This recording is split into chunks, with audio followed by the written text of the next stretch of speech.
Hi, my name is Aliza Bulow, and I'm coming to you from Denver, Colorado. I run CORE, an organization that strengthens the core of the Jewish people by strengthening the women who are at the core of the Jewish people. Today we're going to talk about positive speech during conflict. We all face times of conflict in our life, and it's so hard to keep our speech positive during those times. How do we do that? I'll give you some tips. Let's first talk about what is positive speech during conflict. There are some clear parameters of what makes it positive. Positive speech creates connections or maintains them, and it doesn't cut them off. It facilitates openness and sharing without shutting others down. It helps clarify the situation and sheds light on others' feelings and the situation. Positive speech is respectful and engenders respect and trust. Positive speech helps solve the problem. The essential steps for keeping our speech positive are set an intention, create space, and use the space.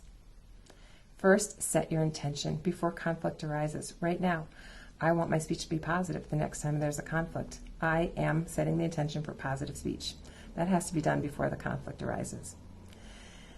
Then we have to create space. When the conflict comes, we have to think back to Dr. Viktor Frankl and what he said, between stimulus and response, there is a space. In that space is our power to choose our response. In our response lies our growth and our freedom. It's up to us to create that space in between stimulus and response. Conflict is the stimulus, what we say is the response.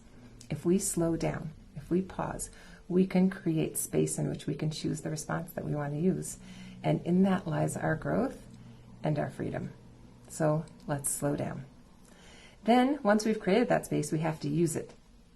How do we use that space? For that, we'll think about the fifth habit of highly effective people, which is seek to understand and then be understood. So the first thing that we need to open is our heart. The second is our ears. And only third is our mouth. So first we have to ask the person that we're in conflict with, what are you feeling? What's going on for you? And really listen. Not listen to try to come up with a response, but listen to really understand what they're saying. And then we might summarize it back. So what I'm hearing you say is that all that you want to share with me? Is there anything you'd like to add? And then pause. And remember your commitment to conflict, to positive speech during conflict. Positive. So now you want to say, will what I say next help solve the problem? Will it keep our relationship open? Will it create and maintain connections? Will it be respectful? Will it engender respect? Will it help solve the problem? Let's say you're feeling like you're not actually able to do that. You're feeling like you might be a little snippy, a little snarky, a little chutzpahdik. It's really okay to say, thank you for sharing that with me. I need to think about it a little bit. Is it all right if we circle back in half an hour, a day? Give yourself some time to think through, how do you want to use your speech in this moment?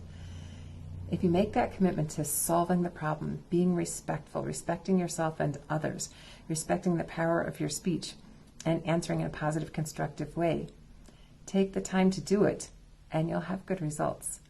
Slow down, make the commitment, pause, take the opportunity. It's worth it. There's time for positive speech, even in the midst of conflict. You can do it.